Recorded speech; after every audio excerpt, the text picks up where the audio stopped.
I faked a sneeze to steal $20 million.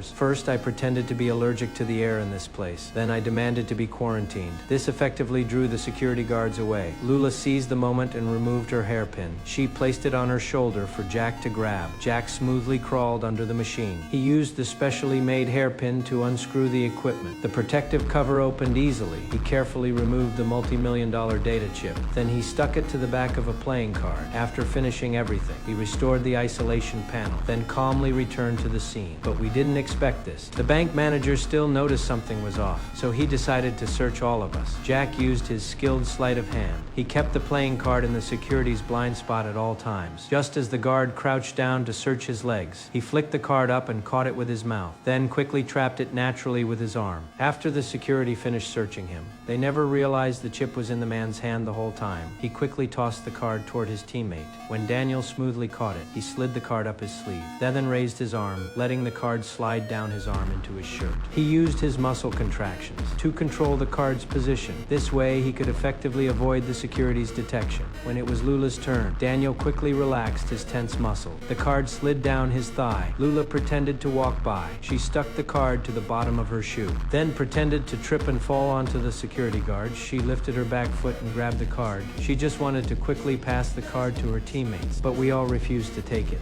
Lula had no choice but to forcefully raise both hands. She hid the card in her hair. While turning around for inspection, she smoothly took out the card and hid it in her underwear. This left security with no way to search her. When security turned to leave, Lula pretended to flirt with him. She deliberately slapped his butt, sticking the card to the guard's belt. I took the opportunity to grab the card and hide it in my palm. During inspection, I spread both hands open. I deliberately kept them aligned with Daniel's hands. Daniel secretly pulled the rubber band in my hand as soon as I released my grip on the card. Now the chip was back in Daniel's hands, but this move was spotted by security. They cornered him immediately, ready to search him personally. But when he turned around, it wasn't in his hands. After a thorough search, they found no card. Turns out, the card's color perfectly blended with his clothes. Then he tossed it to me as he left. As I prepared for the final inspection, I passed it to Lula in the distance. Lula deliberately caught security's attention, then threw it to Jack Butt to leave the exhibition hall. We still had to pass through a detector gate, just as we were about to cross the threshold. Jack quickly flicked out the card with force. Lula gave it momentum. I quickly caught it, then hid it in my hat.